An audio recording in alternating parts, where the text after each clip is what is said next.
Good morning friend, आप सभी का स्वागत है आपके अपने चैनल ऑनलाइन जॉब अपडेट में। फ्रेंड, आज 21 मई 2020 से करंट अफेयर्स के जितने भी इंपॉर्टेंट क्वेश्चन बन सकते हैं इन सारे को हम इस वीडियो में डिस्कस करेंगे।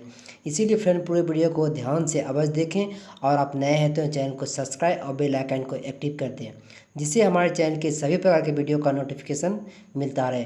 तो फ्रेंड, चलते हैं हम अपने प्रश्न की ओर।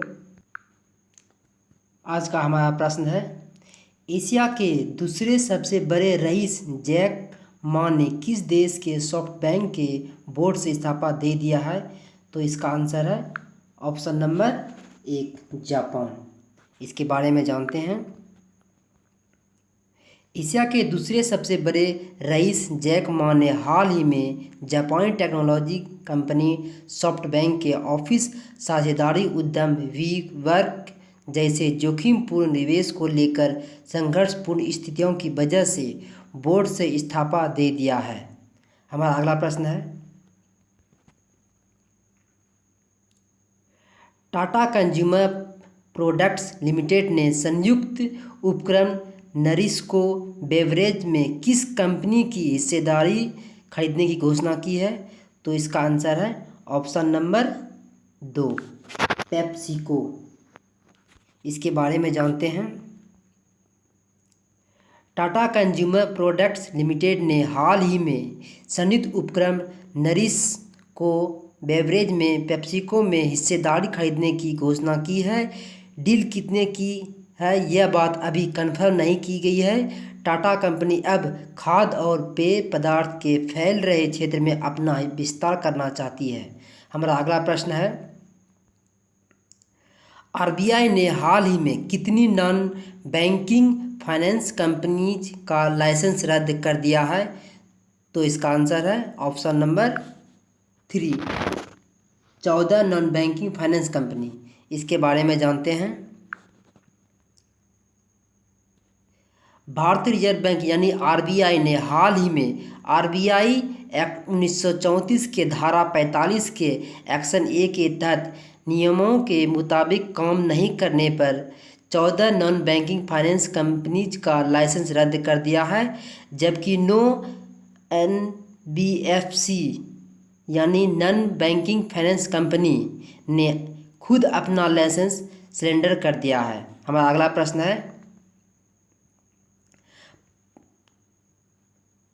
प्रधानमंत्री नरेंद्र मोदी ने बंगाल की खाड़ी में उत्पन्न हो रहे किस चक्रवात को देखते हुए तैयारियों का जायजा लेने के लिए बैठक की है?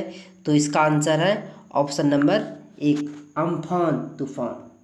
इसके बारे में जानते हैं। प्रधानमंत्री नरेंद्र मोदी ने हाल ही में बंगाल की खाड़ी में उत्पन्न हो रहे अम्फान चक्रवात को देखते हुए तैयारियों का जायजा लेने के लिए बैठक की है। प्रधानमंत्री जी ने स्थिति की समीक्षा की और राष्ट्रीय आपदा प्रतिक्रिया बल द्वारा उठाए गए कदमों की जानकारी ली है। हमारा अगला प्रश्न है,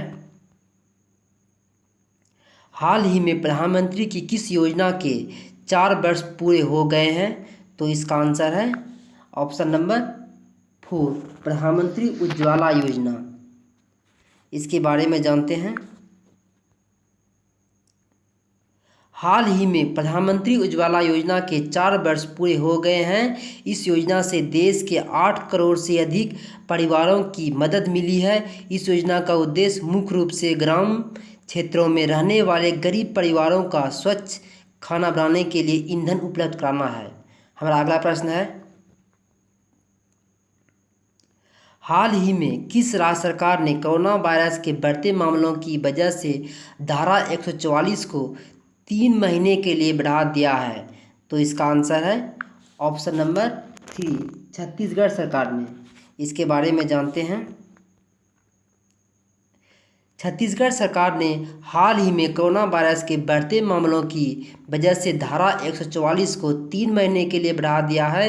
छत्तीसगढ़ सरकार ने कोरोना वायरस के बढ़ते मामलों की वजह से सभी रेस्टोरेंट, होटल और बाजार को 31 मई तक बंद रखने की घोषणा की है।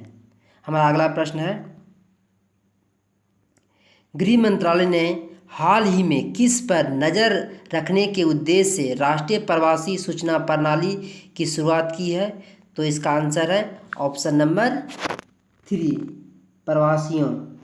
इसके बारे में जानते हैं।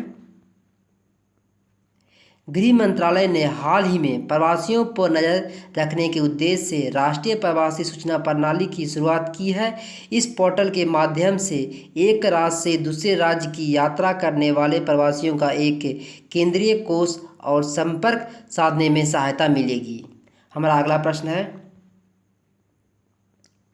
20 अप्रैल को विश्व भर में कौन सा दिवस मनाया जाता है? तो इसका आंसर है दोनों, यानी विश्व मौसम विज्ञान दिवस और विश्व मधुमक्खी दिवस। इसके बारे में जानते हैं। 20 अप्रैल को विश्व भर में विश्व मौसम विज्ञान दिवस और विश्व मधुमक्खी दिवस मनाया जाता है। विश्व मधुमक्खी दिवस हमारे अस्तित्व के लिए मधुमक्खियों एवं परागकणों के महत्व, सतत विकास में उनके योगदान के बारे में जागरूक करने के लिए मनाया जाता है। हमारा अगला प्रश्न है, निम्न में से किस देश के राष्ट्रपति अशरफ गनी और उनके प्रतिद्वंदी अब्दुल्ला के बीच एक समझौते पर हस्ताक्षर हुए हैं? तो इसका आंसर है अफगानिस्तान, ऑप्शन नंबर 2। इसके बारे में जानते हैं। अफगानिस्तान के राष्ट्रपति अशरफ गनी और उनके प्रतिद्वंदी अब्दुल्ला के बीच एक समझौते पर हस्ताक्षर हुए हैं। दोनों पक्ष ने वित्त या विदेश मंत्रालय जैसा प्रमुख पोर्टफोलियो बनाने के लिए सहमति से हस्ताक्षर किए हैं। हमारा अगला प्रश्न है, निम्न में से किस देश के प्रधानमंत्री बेंजामिन नेतन्याहू के नेतृत्व में नई सरकार ने शपथ ग्रहण की है? तो इसका आंसर है ऑप्शन नंबर 2 इजराइल। इसके बारे में जानते हैं। इजराइल के प्रधानमंत्री बेंजामिन नेतन्याहू के नेतृत्व में नई सरकार ने शपथ ग्रहण की है। इस देश में एक वर्ष में 3 चुनाव के बाद बेंजामिन नेतन्याहू ने गठबंधन सरकार में प्रधानमंत्री पद की शपथ ली है। तो फ्रेंड, आज के लिए इतना ही। वीडियो अच्छा लगा तो लाइक, शेयर और सब्सक्राइब करना ना भूलें।